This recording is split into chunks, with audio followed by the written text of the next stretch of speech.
Patuloy na naghahanap ang Ukraine ng mas matalino at mas matitibay na paraan laban sa banta ng mga drone ng Russia, kaya nag-deploy sila ng bago ngayon. Isang bagay na kahit ang Pentagon ay hindi pa nagagawa at isang bagay na walang magawa ang Russia para pigilan. Plataporma para sa paglulunsad ng Aerial Interceptor Drone. Isang utility aircraft na binago ng husto para maglunsad. Hindi na mga misil o bomba, kundi na mga drone sa impapawid na maghahanap at wawasak sa anumang kaaway na unmanned aerial vehicles. Kahangahangang inobasyon ito na maaring magbigay ng mas malaking lakas sa Ukraine sa kanilang digmaan. Nagsimula ito sa isang simpleng eroplano na ginawa dekada na ang nakalipas. Ang Antonov ang 28. Hindi ito magarang fighter jet o sopistikadong attack aircraft. Isa lang itong transport aircraft na turboprop na may 2 maki na unang lumipad noong 1969 at ginugol ang karamihan ng buhay nito. Dinagamit bilang maikling distansang airliner o utility aircraft na naghahatid ng tao, kargamento o iba pa sa iba't ibang lugar. Kahit halos 200 eroplanong nagawa, mahigit 100 na lang ang gumagana ngayon. Ginagamit pa rin ng ilan para sa airline service sa Rusya, Armenia at Tajikistan. Ilan din ang naiulat na nananatili sa serbisyo militar sa Syria, Tanzania at Ukranya. Karamihan sa mga militar sa buong mundo ang hindi makikita ang halaga ng ganitong eroplano. Medyo luma at maliit ito, hindi naman masyadong mabilis at hindi ito dinisenyo para sa labanan. Pero ang Ukranya ay hindi katulad ng karamihan sa mga militar. Hindi ito mapag-aksaya. Hindi nila agad itinatapon ang lumang gamit, kahit matanda na o mukhang walang silbi. Mas pinapahalagahan nila ang mga bagay na di pansin ng iba at lagi nag-iisip ng kakaibang paraan para mapakinabangan ang kanilang sasakyan at kagamitan. Itinatakda nito ang pandaigdigang pamantayan bilang pinakamalikhaing puwersang militar ngayon. Ginagawang makabagong imbensyon ang tila walang silbi. Ginagawa nila ito hindi dahil gusto nila, kundi dahil kailangan nila. Dahil ang Ukraine ay humaharap sa isang mas malaking kalaban na may mas maraming yaman, mas maraming tangke, mas maraming armored na sasakyan, mas maraming missile, mas maraming bomba, mas maraming drone, at mas maraming sundalo ang Russia kaysa sa kayang tipunin ng Ukraine. Kapag kalaban mo ang ganong kalibre, hindi ka dapat mag-aksaya ng kahit ano. Kailangan mo maging madiskarte para mabuhay. Para sa karamihan ng bansa, ang Antonov AN-28 ay lumang utility plane na di nila pinapansin. Kapag tiningnan ng Ukraine ang Antonov AN-28, nakikita nila ito bilang isang kayamanang hindi pa nagagamit ang buong potensyal. Napagtanto ng mga inhinyero nito na sa kaunting pag-aayos at ilang mahahalagang pagbabago, maaari itong maging isang mahalagang sandata sa laban kontra sa mga drone swarm ng Russia.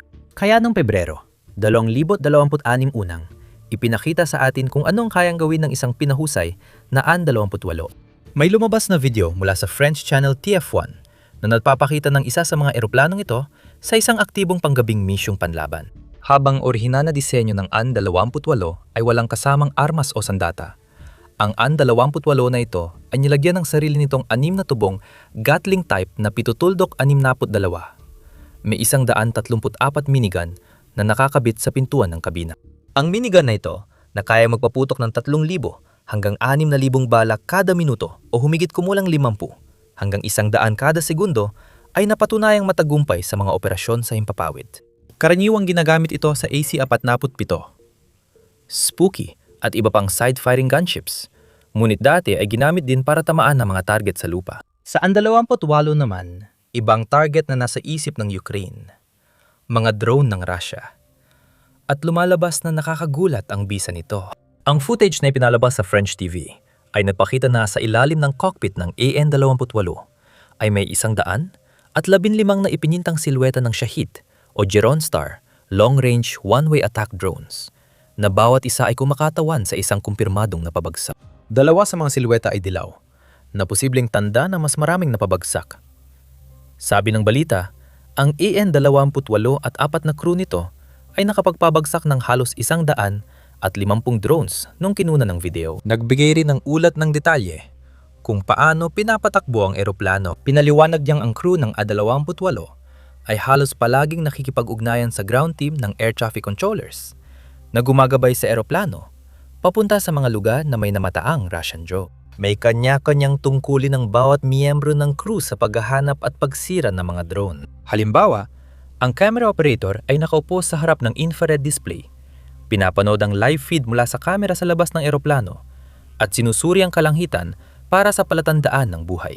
Bukod sa piloto, may gunner din ng eroplano na suot ang night vision goggles at inatasang magbantay at magpaputok ng minigun sa mga drone sa paligid. Ang eksaktong tungkulin ng ika-4 at huling miyembro ng crew ay hindi pa detalyado.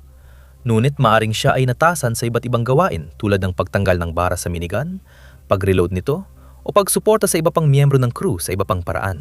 Sa anumang kaso, marahil ang pinakakahangahangang bagay tungkol sa crew ay hindi sila mga habambuhay na miyembro ng militar na may mahabang karanasan sa labanan, kundi mga sibilyang voluntaryo na piniling lumipad at isugal ang kanilang buhay para ipagtanggol ang kanilang bayan. At bawat paglipad ay maaring maging huli na nila. Dahil ang AN-28 ay hindi ginawa para sa digmaan, lalo na sa digmaan ng ika-21 siglo. Dahil sa hypersonic missiles at kamikaze UAV na kayang burahin agad ang maliliit na eroplano tulad nito. Isang tama ng Russian cruise missile o drone sa tamang lugar ay sapat na para pabagsakin ang eroplanong ito. Patuloy na itinataas ng Russia ang antas ng panganib. Noong unang bahagi ng 2026 lumabas ang ulat na nilagyan ng Kremlin ng bagong armas ang kanilang mga drone gaya ng Man-Portable Air Defense System, MANPADS, at R-60 air-to-air missiles na lalo pang naging nakamamatay ang mga ito kaysa dati. Ang bagong batch ng drone ay may self-protection system na nagpapataas ng survival nila sa ere. Hindi lang Russia ang gumagawa ng ganitong pagpapabuti. Pinapapusay ng Ukraine ang kagamitan nila. Simula pa lang ang pagdagdag ng minigun. Ngayon, ang An-28 ay ginawang isang platapormang pang-interceptor drone. Isiniwalat ito sa isang video noong Abril 2026 ng Ukrainianong piloto at voluntaryo na si Dimur Fatkulin, na kilala sa pagpapakita ng mga kapansin-pansing inobasyon sa abyasyon ng Ukraine.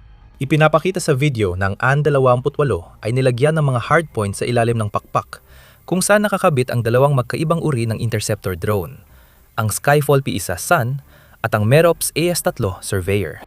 Ang P-1 ay kabilang sa pinakagamit at epektibong interceptor drone ng Ukraine. Hugis bala ito na may modular at 3D printed na airframe. Kaya nitong umabot sa pinakamataas na bilis ng paglipad na mga 300 kilometro kada oras o 185 milya kada oras. Ngunit kaya nitong maglakbay ng mas mabilis pa kung kinakailangan, na may pinakamataas na bilis na humigit kumulang 450 kilometro kada oras o 280 milya kada oras. Higit pa sa sapat ang bilis nito para mahabol at mapabagsak ng interceptor na ito ang halos anumang UAV na maipapadala ng Russia.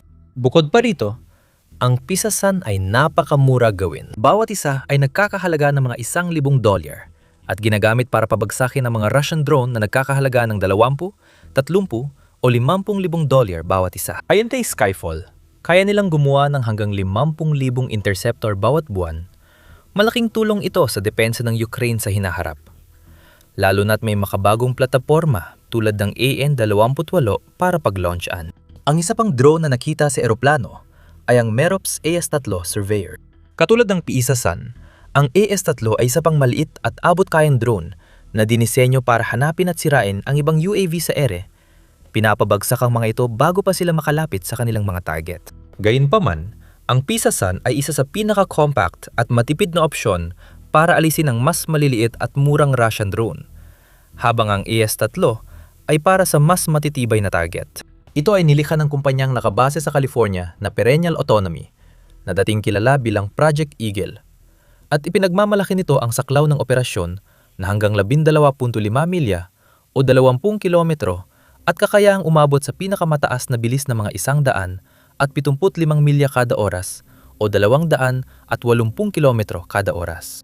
Maaring imaniobra ito ng mano-mano o autonomo gamit ang AI na gumagabay sa bawat galaw at onboard sensors na tumutukoy at sumusubaybay ng target. Bawat unit ay may dalang 2 kilong, 4 na tuldok, 4 na libra, pampasabog na warhead at kayang sirain ng mga target nito sa pamamagitan ng direktang pagbangga o pagpapasabog ng warhead habang malapit sa target. Ginagamit na ng Ukraine ang mga sistema ng Merops simula noong 2024.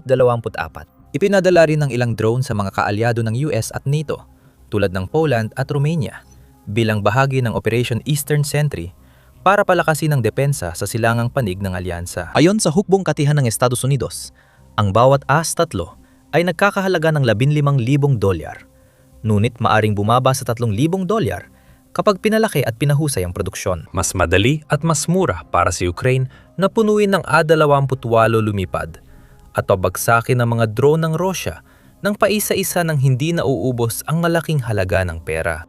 Bago natin talakayin kung paano inilulunsad ng AN-28 ang mga interceptor at ang mga benepisyo nito, marami pang susunod na ganito.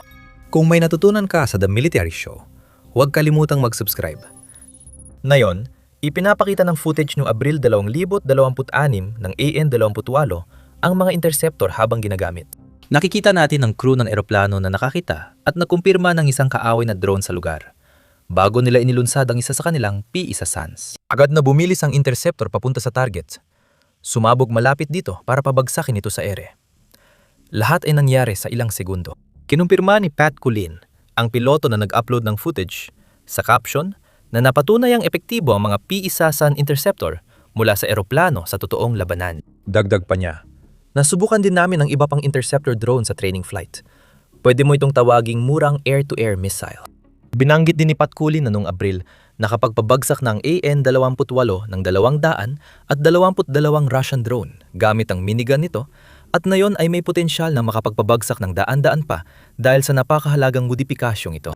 Malaking kalamangan para sa Ukraine ang pagpapalipad ng drone mula sa eroplano sa maraming paraan.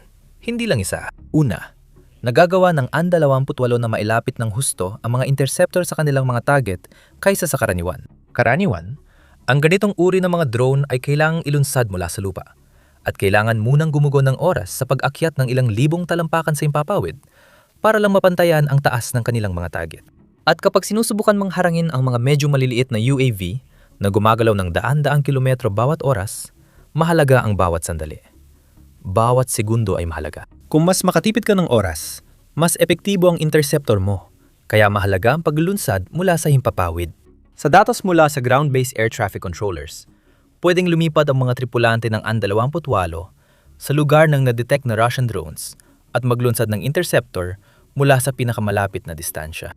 Pagkalunsad mula sa hardpoints ng AN-28, ilang segundo lang kailangan ng mga drone bago bumangga sa mga UAV ng kalaban. Pangalawang malaking benepisyo ang loiter time. Madalas, mabilis, mura at epektibo ang interceptor drone sa pinsala, pero hindi sila matibay o matagal sa ere. Karamihan sa kanila ay ilang minuto lang sa ere at maikli lang ang nababiyahe bago maubusan ng kuryente. Ibig sabihin, hindi practical para si Ukraine na basta na lang magpalipad ng mga interceptor at hayaang magpalutang-lutang sa ere, nakabitin sa isang lugar ng ilang minuto o oras, naghihintay at nagmamasid kung may kalabang UAV na papasok sa lugar at saka lang kikilos para umatake kapag tamang panahon na. Pinalilipad lang nila ang mga ito kapag siguradong may kalaban.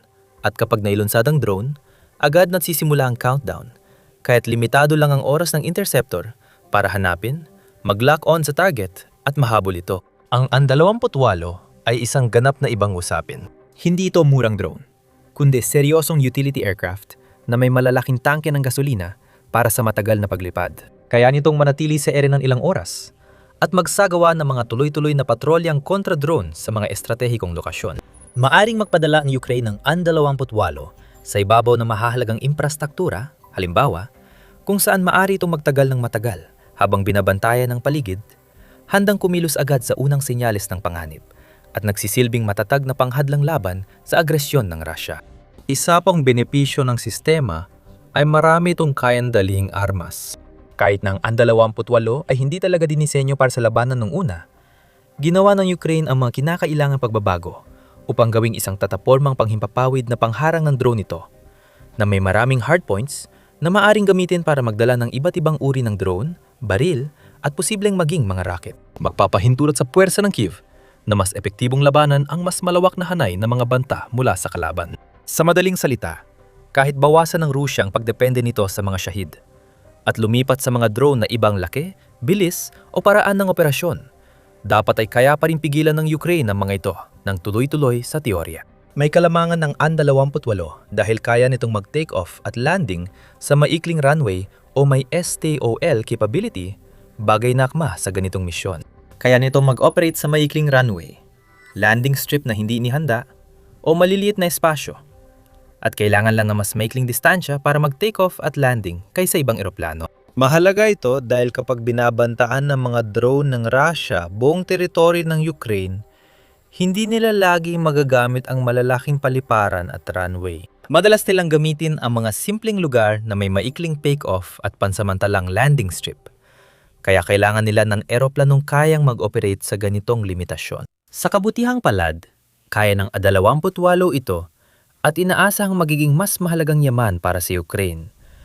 Lalo na't parami ng parami ang drone na nilalabas ng mga planta ng Russia. Nakakagawa na sila ng 5,000 Shahid o Gerin drone bawat buwan at balak pa nila itong halos triplehin. Hindi pwedeng umasa ang Ukraine sa karaniwang paraan laban sa dami ng drone. Hindi practical gumamit ng $1,000,000 na air defense missiles para pabagsakin ng mga drone na nagkakahalaga lang ng $1,000 o mas mababa at madaling paramihin. Napilitan ng mga tagapagtanggol ng Kyiv na humanap ng ibang paraan laban sa banta ng UAV.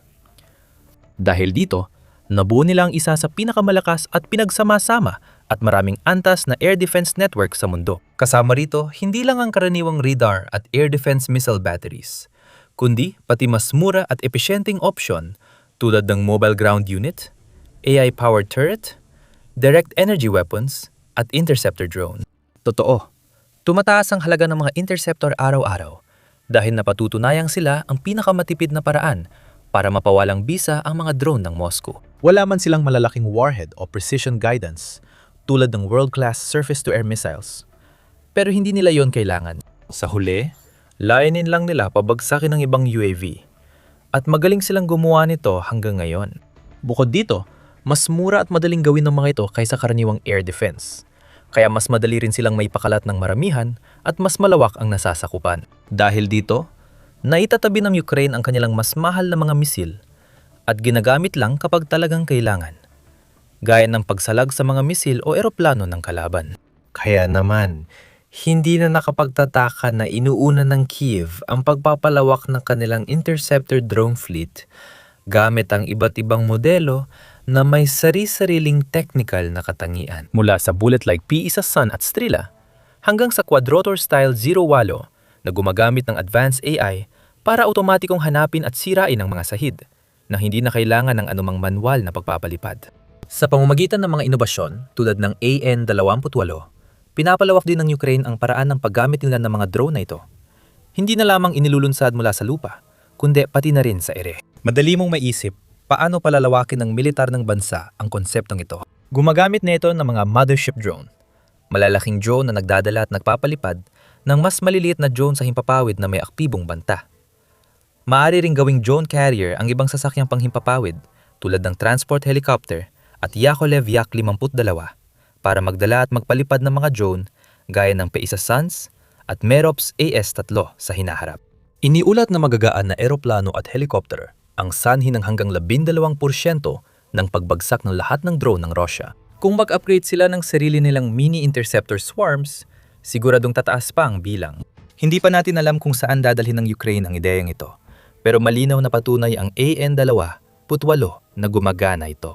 Ang dating ordinaryong eroplano ay naging platapormang nagpapalipad ng mga drone para sa paninira, mahalagang bahagi ng komplikadong air defense network na nagbabantay sa kalangitan ng Ukraine, mga sibilyan at infrastruktura. Isa pang patunay ng kakayahan ng bansa na makita at gawin ang di maiisip ng iba. Mag-innovate sa epektibo at di inaasahang paraan, kaya nakakamit ang mahahalagang kalamangan laban sa kalaban. Ngayon, mapapanood mo sa bidyong ito ang isa pang halimbawa ng inobasyon ng militar ng Ukraine tungkol sa Kremlin killer missile na kinatatakutan ni Pangulong Vladimir Putin ng Russia. O para makita kung paano nagpapahirap ng husto sa Russia ang mga taktika ng Kyiv, panoorin mo ang bidyong ito na tumatalakay sa lihim na estratehiya ng Ukraine para ubusin ang mga stock ng missile at mga launch platform ng kanilang mga kalaban na iniiwan ng Moscow na lubos na walang depensa para sa susunod na mangyayari. At kung hindi mo pa nagagawa, siguraduhin mag-subscribe ka na sa The Military Show ngayon para sa mas marami pang kaalaman, pagsusuri at mga balitang militar na ayaw mong palampasin.